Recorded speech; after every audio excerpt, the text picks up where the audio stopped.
And family of a missing Virginia Beach woman are asking for help finding her. No one has seen 22-year-old Denise Martin since around 7 o'clock yesterday morning in the Red Mill area. 13 News Now anchor Ernie LeBeau is in the studio with what you need to know.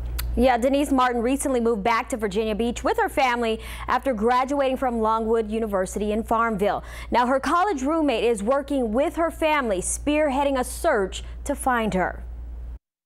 Miriam Loya describes her college roommate and best friend, Denise Martin, as a rational thinker. Denise is a wonderful, loyal person. Which is why she can't understand her disappearance. For her to go missing like this is very strange. Martin recently graduated from Longwood University in Farmville.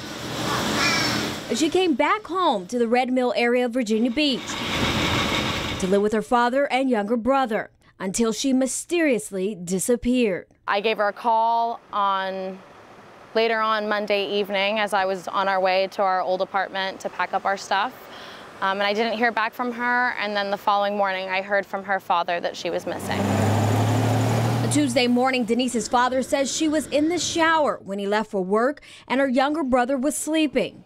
When the brother woke up, Denise was gone. I immediately came here as soon as I found out. But all of Denise's belongings are still at the home. Her phone and car were still at the house. Car keys were there, identification was there, debit cards were there.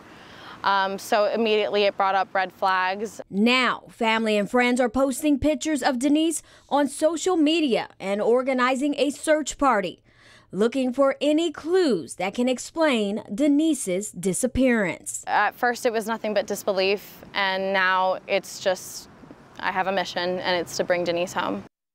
And I'm told that search party is actually underway now in the Red Mill area of Virginia Beach. I'm Ernie LeBeau, 13 News Now.